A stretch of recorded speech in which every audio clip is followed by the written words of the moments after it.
प्रभादेवी इथं सुधाकर शेट्टी या बिल्डरचा मोठा एसआरए प्रोजेक्ट सुरू आहे।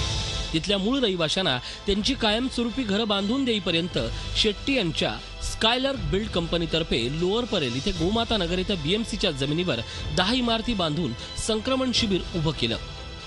2006 मध्ये बांधलेल्या इमारती तात्पुरत्या स्वरूपात स्टील स्ट्रक्चरमध्ये बांधल्या गेल्या। छतावर एसी शीट, भिंतीच्या जागी जिप्सम बोर्ड असं मटेरियल वापरून तात्पुरत्या स्वरूपात इमारती उभ्या केल्या। परंतु बिल्डरनं बीएमसी आणि एसआरए अधिकाऱ्यांना हाताशी धरून कागदोपत्री या इमारती पक्क्या आणि कायमस्वरूपी दाखवल्या। इतकंच नाही तर बीएमसीच्या महाभागाने हे संक्रमण शिबिर ताब्यातही घेतलं। या बदल्यात लगेच एसआरए बिल्डरला 2 लाख चौरस फुटाचा टीडीआर देऊन मोकळीही झाली।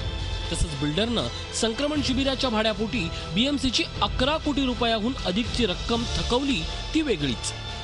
म्हणजेच बीएमसी आणि एसआरए बिल्डरवर कशी मेहरबान होते त्याचंच हे उदाहरण।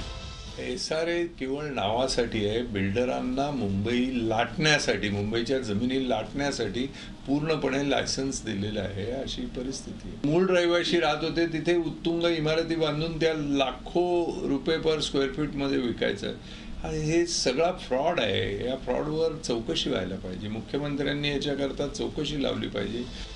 आता या संक्रमण शिबिरातील इमारती बीएमसीनं राहण्यासाठी धोकादायक ठरवल्यानं रहिवाशांना बाहेर काढलं जातंय, ज्याला रहिवाशांचा विरोध आहे।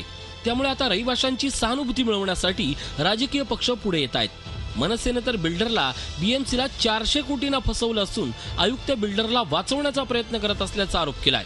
महानगरपालिकेची जवळजवळ 400 कोटी रुपयाला फसवणूक ही या बिल्डरने केलेली आहे। आयुक्त श्रीयुत अजय मेहता हे बिल्डरवर कारवाई न करता तिथल्या रहिवाशांना कशा प्रकारे हुसकावून लावता येईल आणि पुरावे कशा पद्धतीने नष्ट करता येईल त्यांनी केलेल्या घोटाळ्यांचे, याच्यासाठीच प्रयत्नशील असल्याच्या नोटिंगवरनं त्यांच्या दिसून येतं। जमीन बीएमसीची, राहणारे लोक बिल्डरच्या प्रोजेक्ट मधले, टीडीआर बिल्डरला आणि बीएमसीला काय हाती धत्तुरा। आम्ही या संदर्भात स्कायलर्क बिल्डचे सुधाकर शेट्टी यांच्याशी संपर्क साधला असता त्यांनी हे संक्रमण शिबिर परमनंट स्वरूपाचेच असल्याचा दावा केला। तसंच रहिवाशांनी तिथं मोडतोड केल्यामुळं हे संक्रमण शिबिर पुन्हा बांधून देणार असल्याचं त्यांनी सांगितलं। सुधाकर शेट्टी यांनी कॅमेऱ्यावर बोलण्यास नकार देत आपली बाजू लेखी देऊ असंही सांगितलं, पण दिलं नाहीच।